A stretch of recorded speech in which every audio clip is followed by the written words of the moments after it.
खास पेशकश हमारी ब्रोकर बोले क्या कह रहे हैं ब्रोकरेज हाउसेज जब रेंज में फंसा हो बाजार, तो यहाँ पर कौन से शेयर ऐसे हैं जो अपना दायरा तोड़ सकते हैं। ये तमाम रिपोर्ट्स को खंगालते हैं, पढ़ते हैं और उसके बाद अपने एक्सपर्ट की राय लेते हैं और फिर आपसे कहते हैं कि कोई इस पर राय बनाइए और अपने पर्सनल एडवाइज़र की सलाह लीजिए।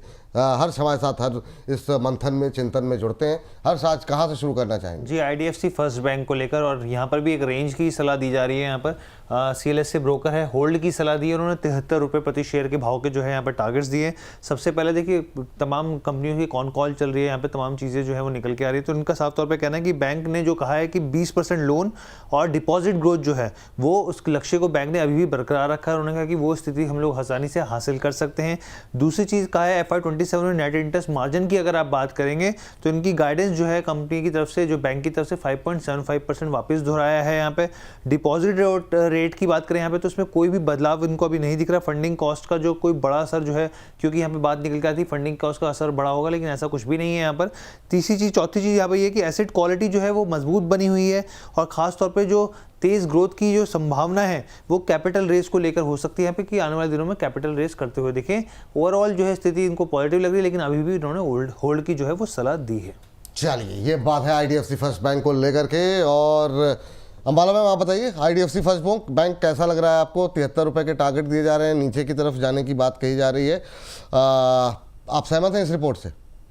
73 तो नहीं लगता, बट यस 75 76 जरूर आ सकता है और वहां पर बाइंग का व्यू बनता है दोबारा से। तो डाउन साइड जितना ये असेस करे आपको 73, I am not agree with it, disagree.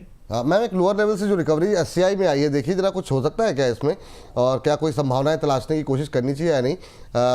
Fundamental view और मीडियम टर्म में अभी रचित सर से तो बात हुई, लेकिन अभी तुरंत के लिए कुछ हो सकता है क्या इसमें? बाय कर सकते हैं इसको, सेक्टर से सस्ता वगैरह सब कुछ ठीक ठाक है एंड टाइम है अभी इन स्टॉक्स का, तो अभी भी 325 के भाव के पास में एंटर कर सकते हैं। सेम स्टेटमेंट 300 पे दिया था। अभी फिलहाल के लिए आप यहाँ से 300 कम से कम अगर आप टारगेट देख रहे हैं तो 360 और 410, ये दो टारगेट्स के लिए इसमें एंट्री बना सकते हैं। अब आपका जो स्टॉप लॉस है वो 300 रहेगा जो पहले बाइंग, तो फिलहाल बाइंग व्यू है। बाइंग व्यू है, 300 का स्टॉप लॉस, 360 का अभी टारगेट रखते हैं, फिर 400 पे आगे बात कर लेते हैं। जब से यहाँ पे आएगा तो शिपिंग कॉर्पोरेशन में अभी इंट्राडे हाई पे ट्रेड करता हुआ, उस पर रखिए निगाहें। अभी हर्ष के पास चलते हैं अगले काउंटर के लिए। हर्ष बताइए जी, मीशो की बात करते हैं, अगली कंपनी है यहाँ पर, और सिटी की रिपोर्ट खरीदारी की सलाह, 210 रुपये के टारगेट्स, आज स्टॉक में तेजी भी है। अब इन्होंने यहाँ पर देखिए, हम सब जानते हैं इनका बिजनेस मॉडल, कंपनी क्या करती है, एक प्लेटफॉर्म देती है जिसमें बायर और सेलर आपस में जो है वो चीज़ें जो है वो ले सकते हैं यहाँ पे। और इनका यही कहना है यहाँ पर कि जिस तरीके से सेलर को कोई बड़े गोदाम की जरूरत या भारी इन्वेंट्री या फिर मार्केटिंग खर्च की जरूरत नहीं पड़ती यहाँ पर, इससे उसकी काफ़ी हद तक बचत हो जाती है। और यही कंपनी का जो अपने आप में एक मॉडल जो है वो खूबसूरत इनको लगता है। इनका कहना है कि वैल्यू फोकस्ड ई-कॉमर्स प्लेटफॉर्म है जो मजबूत बिजनेस मॉडल को साफ तौर पर दिखाता है। मार्च 2026 तक करीब 26.5 करोड़ सालाना यूजर्स जो हैं वो कंपनी ने के साथ जुड़ते हुए दिखे हैं। 9.5 लाख यूजर्स जो हैं वो इस प्लेटफॉर्म से जुड़ चुके हैं अब तक। और इन्होंने ये भी कहा है कि जो अगर आप मार्केट प्लेस मॉडल के हिसाब से देखें तो जो कम लागत का फायदा जो है वो कंपनी को भी मिलता हुआ दिख रहा है, ग्राहकों को किफायती उत्पाद मिल रहा है यहाँ पे, और ये आने वाले दिनों में एक पॉजिटिव और भी मूड माहौल देखने को मिल सकती है। चलिए, आज के ट्रेंडिंग स्टॉक्स में इस पर हमने बातचीत की थी। रचित सर, आपका व्यू क्या है? अब सिटी भी कह रहा है 210 तक के टारगेट यहाँ पर आ सकते हैं। हमारी कवरेज में हम लोग लगातार इस पर काफ़ी लंबे समय से कवरेज कर रहे हैं, क्या व्यू रहेगा आपका? सिटी की रिपोर्ट से सहमत है? सर, मैं रिपोर्ट से सहमत हूँ, बट प्रॉब्लम एक ही सिटी, सर सिटी मेरे जिस भी काउंटर के साथ आके बैठ जाती है वो बेचारा काउंटर चलना बंद हो जाता है। और आइडिया में हमने सर देखा है, बट मीशो में मैं सर कॉन्फिडेंट हूँ। और एक चीज जरूर बोलूंगा कि थोड़ा टाइम लेके चले। इसके साथ साथ सर एक और अपडेट है, कोरियन मार्केट, दक्षिण कोरियन मार्केट रुक गया है 8% गिर के। थोड़ा कॉशियस अप्रोच जरूर रखने का टाइम है, क्योंकि ये जो गिरा है इसने ट्रेडिंग हॉल्ट कर दी है। थोड़ा नजर जरूर बना के रखें, कुछ उसका इम्पैक्ट अगर हमारे ऊपर आता हो तो। और मेरे को लगता है ये लेवल्स आपको जरूर देखने को मिलेंगे और इसके ऊपर में भी जाता हुआ दिखेगा। बट ये बात सुन के, रिपोर्ट सुन के हाथ के हाथ बाइंग बटन मत दबा दीजिएगा। अगर पोजीशन नहीं है तो 156 लेवल्स तक भी आ सकता है मार्केट करेक्शन में, और वैसा कुछ आता हुआ दिखे तो पोजीशन स्टैगर्ड मैनर में बनाइए। ठीक, लेकिन रजी सर, जब ये 6% की तेजी दिखा रहे थे कोस्पी जो है, तब हमारे बाजार नहीं चल रहे थे। तब तो हम लोग इतने परेशान नहीं हुए कि नहीं भाई हम तो नहीं चल रहे हैं, कोस्पी इतना भाग रहा है। सर अब तो फिर- इसके पीछे आपको कारण बताता हूँ। जब आपका जो बैसाखी होती है ना वो ऑलरेडी बहुत ज्यादा वीक होती है, तो वो हवा से भी हिल जाती है, और जब आपके फाउंडेशन बहुत स्ट्रांग होती है तो आप तूफान भी झेल जाते हैं। अभी इंडियन मार्केट बैसाखी पे लुचगुला रहा है, उस लुचगुलाहट में अगर गिर गया तो दर्द बहुत होगा। चलिए ठीक है। पूरा मतलब टाई का प्रभाव जब तक पूरा एकदम असर दिखा ना दे तब तक सर हर्ष अगली कंपनी बताइए आप, समय कम है। जी एंटरटेनमेंट की बात कर लेते हैं यहाँ पे। अगली कंपनी है यहाँ पर स्क्रीन पर लेके आते हैं जी एंटरटेनमेंट। CLSA की रिपोर्ट, आउट परफॉर्म की रेटिंग 125 रुपये के यहाँ पर टारगेट दिए। इन्होंने कहा कि फीफा वर्ल्ड कप शुरू होने के बाद से अगर आप देखें तो Z5 के वीकली एक्टिव यूजर्स डबल हो गए हैं यहाँ पर। इसके अलावा Z5 सबसे ज़्यादा डाउनलोड होने वाला OTT प्लेटफॉर्म बन चुका है यहाँ पर। आने वाले जो व्यूअरशिप है वो साफ तौर पर ग्रोथ की ट्रेजेक्टरी तय करता हुआ दिखेगा और इनको उम्मीद है ब्रोकरेज को कि वो काफ़ी शानदार रहेगी। 2034 तक फीला राइट्स के जो कंटेंट विजिबिलिटी है वो इनको काफ़ी ज़्यादा पसंद आ रहे हैं और इसलिए इसमें स्टॉक के ऊपर बुलिश जो है वो साउंड कर रहे हैं। चलिए अंबाला मैम देखिए जरा जी एंटरटेनमेंट पे क्या करना चाहिए। 125 तक के टारगेट दिए जा रहे हैं। खुला अच्छा था इस रिपोर्ट के बाद लेकिन टिक नहीं पाया ऊपर।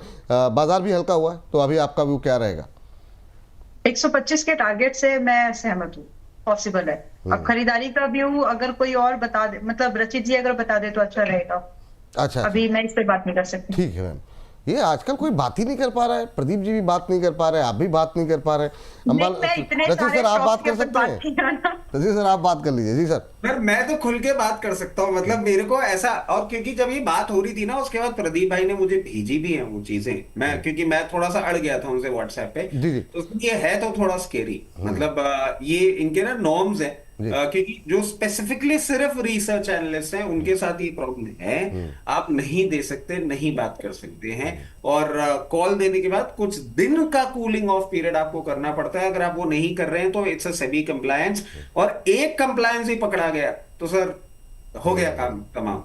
अब सर जी की बात कर लेते हैं। जी यस, हमने पहले भी ये बात करी भी, 124 लेवल्स दिखते हैं सर, बहुत कंफर्टेबली दिखते, बट पोजीशन इस हिसाब से बनाएं कि बहुत ज्यादा एक्साइटेड होके ना करें, क्योंकि इसकी फंड पोजीशन, प्रमोटर वमोटर का वो सब प्रॉब्लम चलती रहती है। तो अकॉर्डिंगली, और स्टॉप लॉस जो है वो हमारा इंटैक्ट है 98, और 124 लेवल्स के ऊपर ट्रेड करेगा तो 136.40 तक जाएगा। चलिए लास्ट काउंटर हर्ष।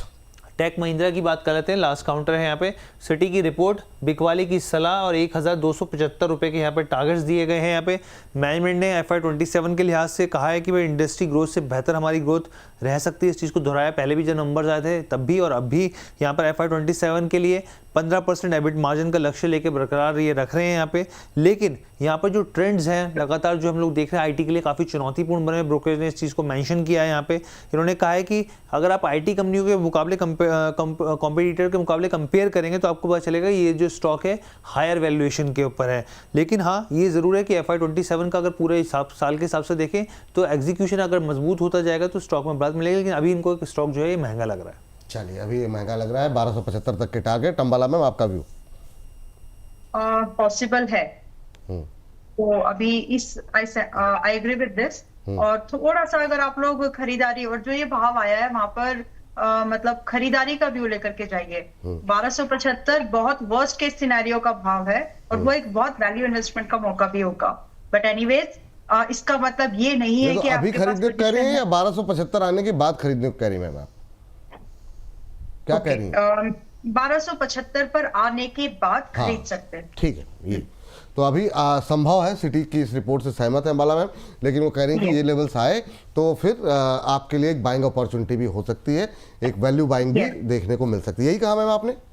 यस। चलिए अदर सिचुएशन जिसकी प्रोबेबिलिटी ज्यादा है जी, जिस दिन ये 1500 के ऊपर क्लोज कर दे, which is likely to happen, क्योंकि ये जो 1275 है ये बहुत वर्स्ट केस सिनेरियो का भाव है। मुश्किल लगता है लेकिन वर्स्ट केस सिनेरियो में एक बार वो डिप आ सकता है, तो उसकी तैयारी रखिए। लेकिन अगर उससे पहले आपको 1500 का ऊपर भाव मिल जाए टेक महिंद्रा में, वो बाय है, उस समय आपका स्टॉप लॉस आप लगा लीजिएगा सिर्फ 1400 का, और अपसाइड आपके 1700 रुपए की बैठती है। तो दोनों लेवल नोट डाउन करके रख लीजिए। चलिए नोट डाउन करके रख लीजिए।